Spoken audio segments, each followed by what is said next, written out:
वन्दे अहं श्रीगुरु श्रीयुतपदकमलं श्रीगुरून् वैष्णवांश्च श्रीरूपं साग्रजातं सहगणरघुनाथान्वितं तं सजीवं साद्वैतं सावधूतं परिजनसहितं श्रीकृष्णचैतन्यदेवं श्रीराधाकृष्णपादान् सहगणललिता श्रीविशाखान्वितांश्च यस्य प्रसादा भगवत्प्रसादो यस्या प्रसादान्नगतिः कुतोऽपि ध्यायां स्तुवंस्तस्य यशस्त्रिसन्ध्यां वन्दे गुरुः श्रीचरणारविन्दं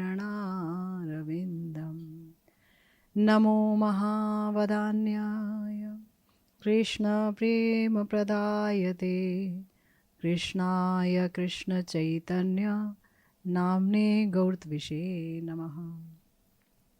हे कृष्ण करुणा सिंधु दीनबंधु जगत्पते गोपेश गोपिका कांत राधा कांत नमोस्तुते।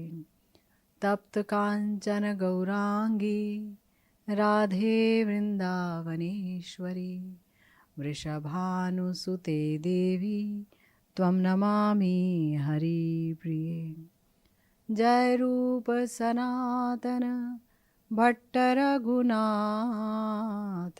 श्रीजीव गोपाल भट्ट दास रघुनाथ এই जय गोसाईर कोरी चरण बंदन जहाँ होते विघ्ननाश अभीष्ट पूरण वाञ्छाकल्पतरुभ्यश्च कृपा सिन्धुभ्येव च पतितानां पावनेभ्यो वैष्णवेभ्यो नमो नमः। जय जय श्री राधे श्याम।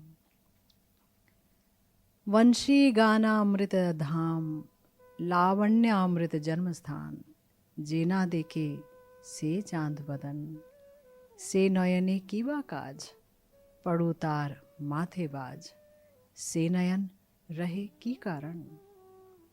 गौड़ीय वैष्णवाचार्य परम पूज्यपाद श्री श्रील कृष्णदास कविराज गोस्वामी पाद अपने श्री श्री चैतन्य चरितामृत में मध्य लीला के द्वितीय परिच्छेद में श्री श्रीमन महाप्रभु के अंत लीला में जो सुगंभीर गंभीरा लीला है, इस परिच्छेद में उसी का वो सूत्र रचना कर रहे हैं, सूत्र रूप में वर्णन कर रहे हैं और इसी वर्णन का, इन सूत्रों का आस्वादन कर रहे हैं हम अपने गुरुदेव के अनुगत्य में। गुरुदेव ने बहुत ही मार्मिक व्याख्या की है श्रीमन महाप्रभु के इन भावों का और उनके शब्दों पर आधारित ही है हमारी ये चर्चा। आपने सुना श्री कृष्ण चैतन्य महाप्रभु गंभीरा में श्री कृष्ण के रूप रस आदि के आस्वादन के बिना अपनी समस्त इंद्रियों को बोझ के समान बेकार मान रहे थे और इसीलिए उन्होंने अपने शब्दों में ये बात कही कि श्री कृष्ण का जो मुखचंद्र है वो वंशी गान रूपी अमृत का दिव्य धाम है और लावण्य अमृत का जन्म स्थान है। वंशी गानामृत धाम किस प्रकार है हमने चर्चा की और ऐसा चांद बदन, ऐसा मुख चंद्र अगर कोई ना देखे तो उसकी आंखें बेकार हैं। महाप्रभु श्री राधा का भाव लेकर आस्वादन कर रहे हैं श्री कृष्ण की माधुरी का और प्रिया जी का ये जो भाव है, ये जो महाभाव है, वस्तुतः मोहनाख्य महाभाव के रूप में आस्वादन कर रहे हैं, क्योंकि यहाँ पर गौर सुंदर श्री कृष्ण के मथुरा जाने के बाद प्रिया जी की जो दशा हुई उसी दशा का आस्वादन कर रहे हैं।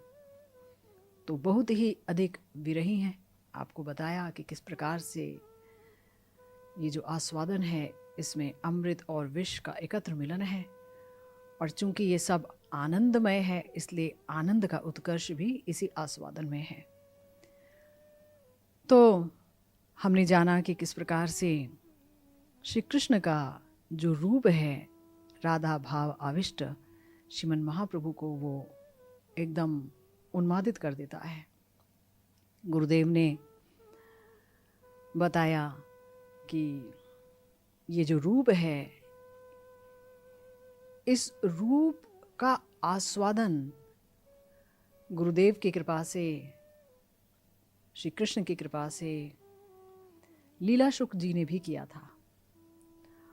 और उन्होंने कहा, माधुर्य वारिधि मदाम्बु तरंग भंगी श्रृंगार संकुलित शीत किशोर वेशम आनंद हास ललितानन चंद्रबिंब मानंद संप्लव मनु प्लवताम मनो में। श्री कृष्ण के रूप को लीला शुक जी ने कहा, ये आनंद की विशाल बाढ़ है। हाय, जीव आनंद के लिए ही तो तरसता है।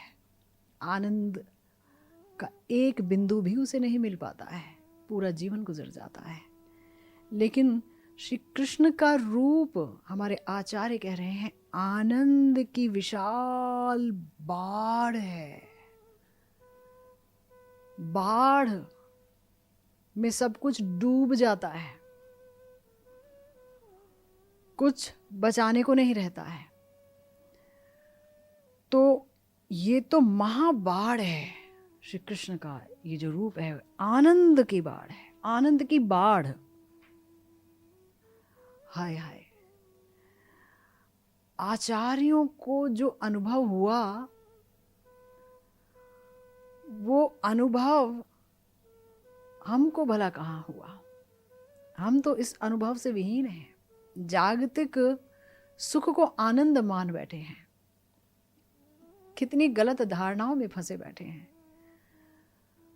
तो गुरु गौरांग के चरणों में, रूप सनातन जी के चरणों में यही प्रार्थना करते हैं कि हे आचार्यगण, हे भगवान, आप इस महाविशाल वन्या, महाविशाल बाढ़ की एक बिंदु देकर इस दीन जन को कृतार्थ करें।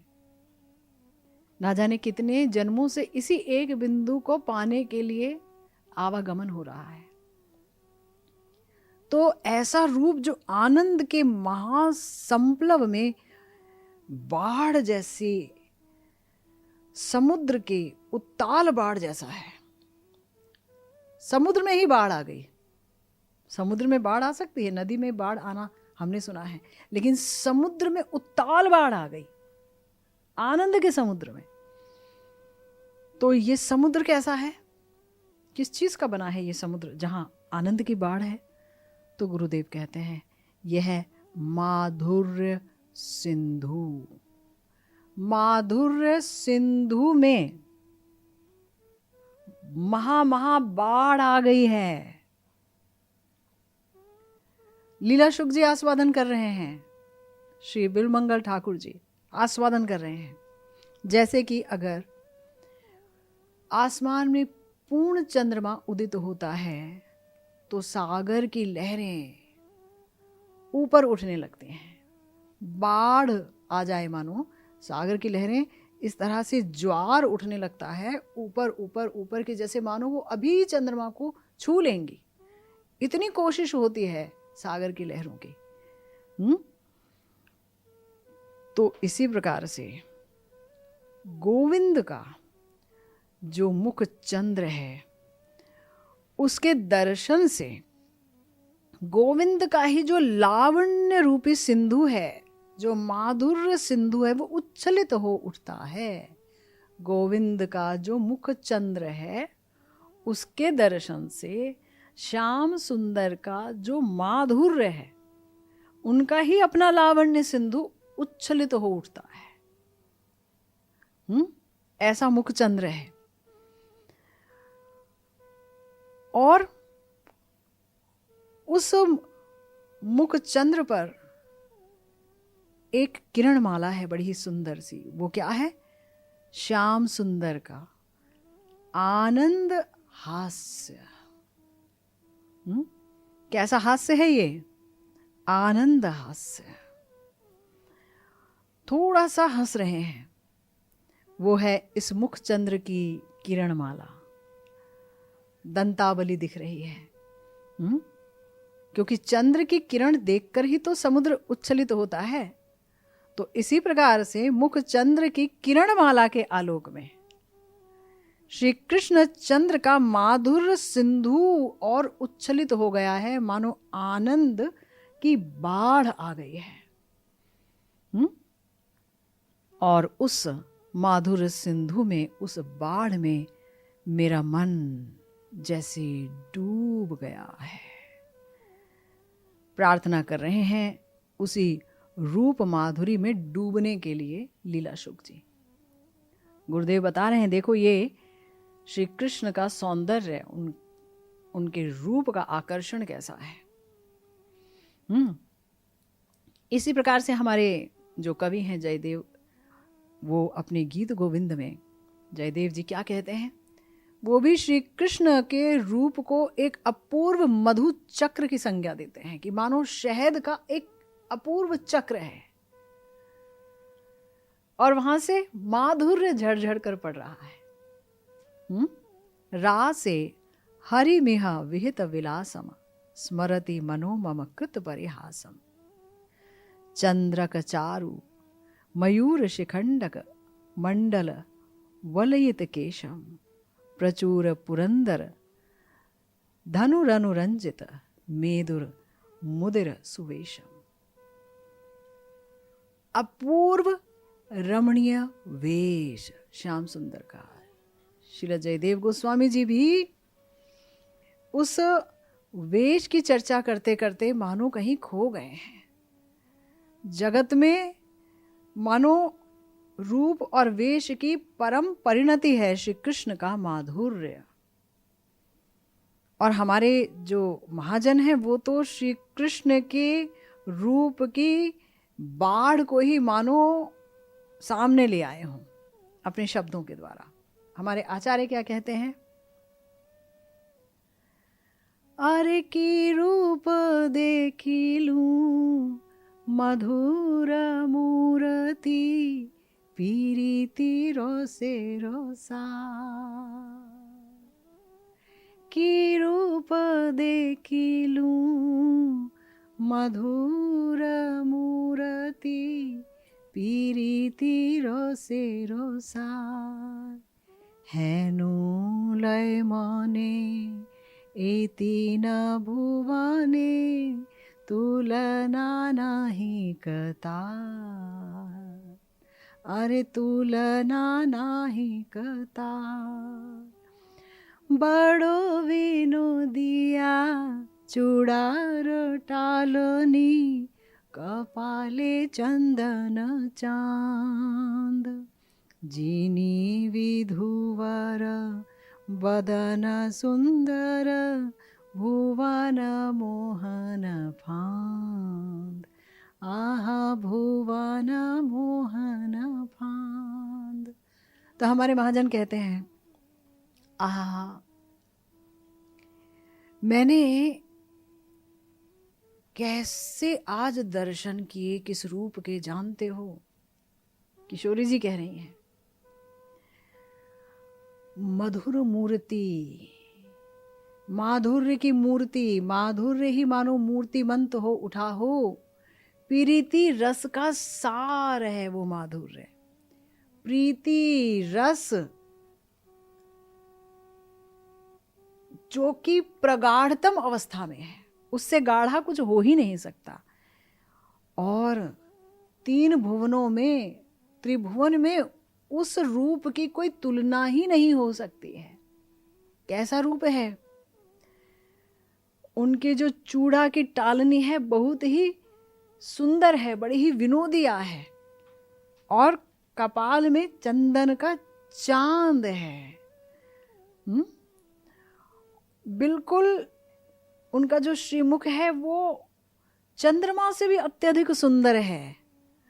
ऐसा लगता है वो त्रिभुवन को अपने रूप के फंदे में फंसा लेंगे। ऐसा प्रीति रस का सार हे सखी मैंने आज देखा है। नव जलधर रसे ढर ढर वरण चिकन काला अंगेरो भूषण रजत कांचन मणि मुकुतार माला। आहा मणि मुकुतार माला। और कैसे हैं? नव जलधर जैसे हैं। जो नवीन मेघ है उसका जो वर्ण है ऐसे है, क्योंकि जो नवीन मेघ बरसात का होता है उसमें जल ही जल होता है, तो नवीन मेघ की तरह वर्ण है। और रस से, कैसे रस? प्रीति रस से, श्रृंगार रस से वो ढर ढर हैं, भरे हुए हैं। वर्ण कैसा है? चिक्कण काला। और अंग का जो भूषण है,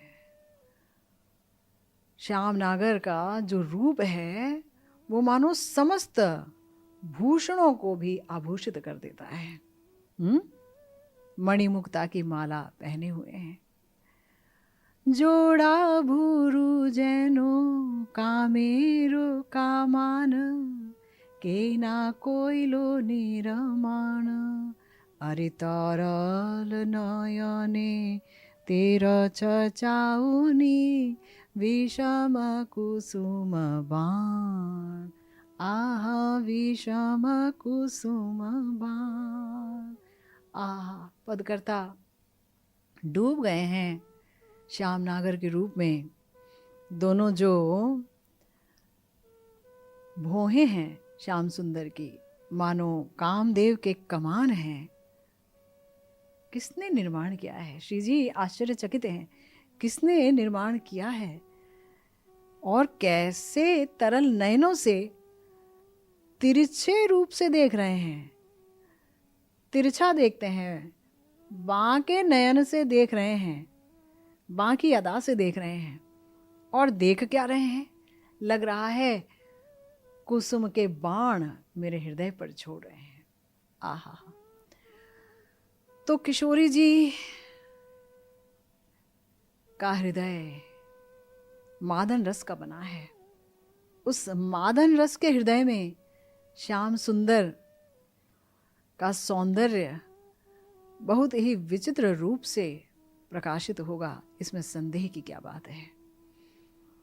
इसीलिए गुरुदेव कहते हैं कि ब्रजबालाएं श्री कृष्ण के रूप माधुर्य के स्रोत में अपने आप को बहा देती हैं और सारे विश्व को भी वो डुबो देती हैं। गोपी भाव से जो भजन करता है तो वो इन गोपियों के हृदय की मर्म को समझ पाता है गुरु कृपा से कुछ हद तक। तो किशोरी जी कहती हैं, ढल ढल कांचा अंगेरो लावणी अवनी बही आ जाए ईसत हासिर तरंग हिलोले मदन मूर्छा पाए। आहा। श्याम सुंदर के अंग का जो लावण्य है वो ढल ढल कर रहा है, मानो ऐसा लावण्य है कि पृथ्वी पर वो लावण्य गिरता जा रहा है। पृथ्वी अभिषिक्त हो रही है श्याम सुंदर के अंग के लावण्य से। कैसा लावण्य है! हा रूप मंजरी, हा गुरु मंजरी। स्वामिनी के हृदय का ये जो चित्रण है, जो महाजन करते हैं, जो आप करते हैं, इस दीन दासी के हृदय में भी इस चित्र को प्रकटित कर दीजिए। कैसे स्वामिनी श्याम नागर के सौंदर्य का आस्वादन कर रही हैं। हे स्वामिनी, इस आस्वादन का एक बूंद हमें भी देकर कृतार्थ करो। हे श्याम नागर, आप श्रृंगार रस मूर्ति हैं। और किशोरी जी आपका जो आस्वादन करती हैं, ये आस्वादन अति अपूर्व है। से श्याम नागरे की खेने देखी लूं, धैर्ज रहिलो दूरे, निर्वधि मोर चित व्याकुल, कैनो व सदाई झूरे। प्रिया जी के चित्त की हालत, आहा हा, स्वयं को कह रहे हैं कि कौन से क्षण में जाकर मैंने श्याम सुंदर के दर्शन कर लिए कि धैर्य रूपी पर्वत मेरा चूर चूर हो गया। श्याम नागर का ये रूप मानो वज्र की तरह मेरे धैर्य रूपी पर्वत पर पड़ा और वो चूर चूर हो गया। और निर्वधि हर क्षण मेरा चित्त व्याकुल रहता है, सदा सर्वदा व्याकुलता मुझे खाती रहती है। हासिया हासिया अंग दोलाइया, नाचिया नाचिया जाए, नयन कटाखे विषम विशीखे, पराण बिंदिते धाए। आहा, हंस हंस कर, अंग हिला हिलाकर, नाचते नाचते वो चलते हैं। और नयन कटाक्ष, तिरछे नयन से जब देखते हैं तब ऐसा लगता है कि मेरे प्राण को ही उनके नयन कटाक्ष बींध देंगे। स्वामिनी महाभाव चिंतामणि सार से बनी है। किशोरी जी महाभाव से ही बनी है। और उनके महाभाव से उत्थित महाभाव को समझना ये सबके लिए आसान नहीं है।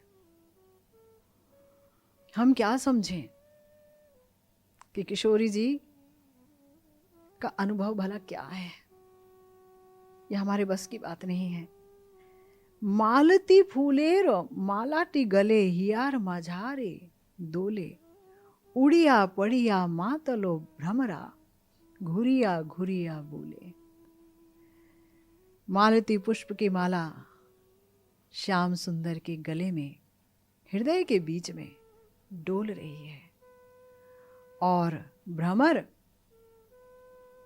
श्रृंगार रस से दोलायमान उस माला पर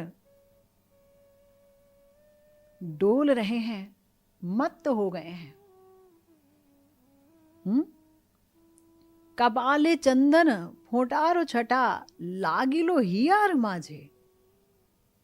आहा, किशोरी जी की ये वेदना कि कपाल में चंदन का जो बिंदु है, उसकी जो छटा है, वो तो सीधा हृदय को ही वेद गया है। ना जानी की व्याधि मरमे बाध लो, ना कोई लोकेरो लाजे। मैं लज्जा के मारा कुछ नहीं बता पाती कि मैं किस व्याधि से बीमार हूं।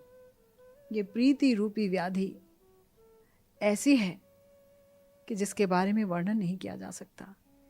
एमोन कठिन नारीरो पराण, बाहिर नाही कहोय, ना जानी की जानी होए परिणामे, दास गोविंद कोय। श्री जी अपने को स्वयं को बहुत ही विवश समझ रही हैं। परकीया भाव में लीला का आस्वादन है, गुरुजनों के बीच में है। दुविधा है, एक तरफ श्याम सुंदर का रूप महाभाववती के महाभाव रूपी चित्त पर आक्रमण कर रहा है। प्रीति उछल उछल कर श्याम नागर की तरफ बह रही है, लेकिन रोकना है स्वयं को। धैर्य रूपी बांध चूर चूर हो रहा है, टूट गया है। तो क्या करूं, प्राण ही चले जाते इससे अच्छा। घर भी नहीं छोड़ सकते, लोगों की हंसी का केंद्र बनेंगे, क्या दुविधा है। और उधर श्याम नागर के प्रति प्रेम, ना जाने क्या परिणाम होगा। तो स्वामिनी के हृदय की दशा हम भला क्या समझेंगे। श्री गुरुदेव, श्री गुरु मंजरी, श्री रूप मंजरी, श्री रति मंजरी की कृपा होगी। महाप्रभु ने जो राधा दास्यम दिया है, अगर उसके एक बूंद का अनुभव होगा, स्वरूप का अनुभव होगा, तो शायद कुछ समझ आए। कृपा सापेक्ष है सब कुछ। तो किशोरी जी जो है, जब गोविंद का रूप अपनी आंखों से देखती हैं तो अत्यंत आश्चर्य रूप से देखती हैं, आश्चर्यचकित हो जाती हैं। पहले पहले जब देखती हैं पहली बार तो समझ ही नहीं पाती कि वो क्या चीज है। पहली बार देखा तो जमुना जी गई जल लेने के लिए, और वहां से आकर अपनी सखी के पास बोली कि सखी, जानती हो, जब मैं जल लेने गई तो मैंने एक सपना देख लिया। जल लेने गई, सपना देख लिया? हाँ। ए सखी पेख लूं एक अपरूप, सुनईते मानवी सपन स्वरूप। मैंने ऐसा एक अपरूप रूप देखा है कि लगेगा सुन करके कि मैं शायद स्वप्न देख कर आई हूं। सखी ने कहा, तो लगता है तुम रास्ते में ही सो गई क्या, कि जो तुमने सपना देख लिया? तो श्री राधिका कह रही हैं, ना ना ना ना, जागते हुए चलते फिरते मैंने स्वप्न देखा, क्योंकि जो मैंने देखा सखी वो असंभव है, सपने के जैसा ही है, क्योंकि जागरण में तो ऐसा रूप देख नहीं सकते। तो गोविंद रूप का वर्णन कर रही हैं श्री राधा। कैसा रूप देखा भाई? कमल युगल पर चांद कमाल, ता पर उपजलो तरुण तमाल। दो कमल के फूल और उसके ऊपर चांद की माला। सखी, ये चांद और कमल दोनों का तो बहुत विरोध है ना, क्योंकि जैसे ही चांद उदित होता है तो कमल संकुचित हो जाता है। लेकिन यहां एक नहीं, दो नहीं, तीन नहीं, 10 चांद की माला, और वो भी दो कमल के ऊपर झलमल कर रहे थे। और कमल भी सौंदर्य और माधुर्य से ढलमल कर रहा था। तो चरण से वर्णन हो रहा है। दो जो कमल हैं वो 2 चरण कमल हैं, और 10 नख उनकी माला है, नख चंद्र। तो 2 कमल के ऊपर एक तमाल। 2 कमल हैं, कमल के ऊपर से कोई पेड़ तो नहीं उग सकता, पर 2 कमल के ऊपर से एक तमाल का पेड़ उगा हुआ देखा मैंने। यह है गोविंद की अंग ज्योति। तापर बेढ़लो बिजुरी लता, कालिंदी तीर धीर चली जाता। सखी, मेघ में तो विद्युत रहता है, लेकिन जानती हो वो विद्युत, वो बिजली तो चंचल होती है, पर इस तमाल वृक्ष के ऊपर जो विद्युत है, जो बिजली है, जानती हो सखी, वो स्थिर थी। स्थिर विद्युत माला, ये है उनका पीत वसन। पीत वसन। सखी, तमाल का वृक्ष तो स्थावर होता है, एक जगह उगा रहता है, पर जानती हो ये तमाल का वृक्ष धीरे धीरे कालिंदी की तरफ जा रहा था। वृक्ष चल रहा था। साख शिखर सुधाकर पाती, ताही नव पल्लव अरुणक भांति। सखी, इस तमाल वृक्ष की 2 शाखा थी, 2 शाखा, और उस शाखा के अंतिम सिरे पर 10 चांद थे। 2 शाखा और 10 चांद, ये हैं उनके 2 हस्त और 10 नख। विमल बिंब फल जुगल विकास, तापर कीर थीर करुवास। और इस तमाल गाछ में फल देखो क्या उगा, 2 बिंब फल, 2 बिंब फल फलित हुए हैं, गोविंद के अधर और ओष्ठ। और उसके ऊपर कीर यानी शुक पक्षी, तोता स्थिर भाव से बैठा हुआ है, नाक तोते जैसी है। तापर चंचल खंजन जोड़, तापर सांपिनी झांपलो मोर। ए सखी रंगिनी कहलो निशान, हेरई ते पुनि हमें हरलो ज्ञान। आहा, और जानती हो सखी, उसके ऊपर 2 चंचल खंजन पक्षी बैठे हुए थे। वृक्ष के ऊपर पक्षी बैठे हैं तो 2 चंचल खंजन पक्षी अर्थात 2 आंखें, आकर्ण विश्रांत नयन, कानों तक फैले हुए नयन। और उसके ऊपर कितने ही सांपों को मयूर ने ढका हुआ है। सांप और मयूर की शत्रुता रहती है, मयूर सांप को खा जाते हैं, लेकिन यहां तो मयूर ने अपने पंख से आच्छादित किया है, ढका हुआ है सांपों को। केशपाश जो है श्यामनागर के, वो है सर्प, और मयूर पुच्छ का जो चूड़ा है वो है मयूर पुच्छ का आवरण जिसने ढका हुआ है। तो मेरी रंगनी सखी, मैंने तुम्हें जो कुछ बताया मानो वो संकेत मात्र ही है। मैं ठीक से वर्णन अभी भी नहीं कर पाई। मुझे ऐसा लगा कि मैंने देखा, लेकिन ऐसी वस्तु तो कभी मैंने देखी ही नहीं जो मैंने देखा। जाने वो स्वप्न था कि क्या था।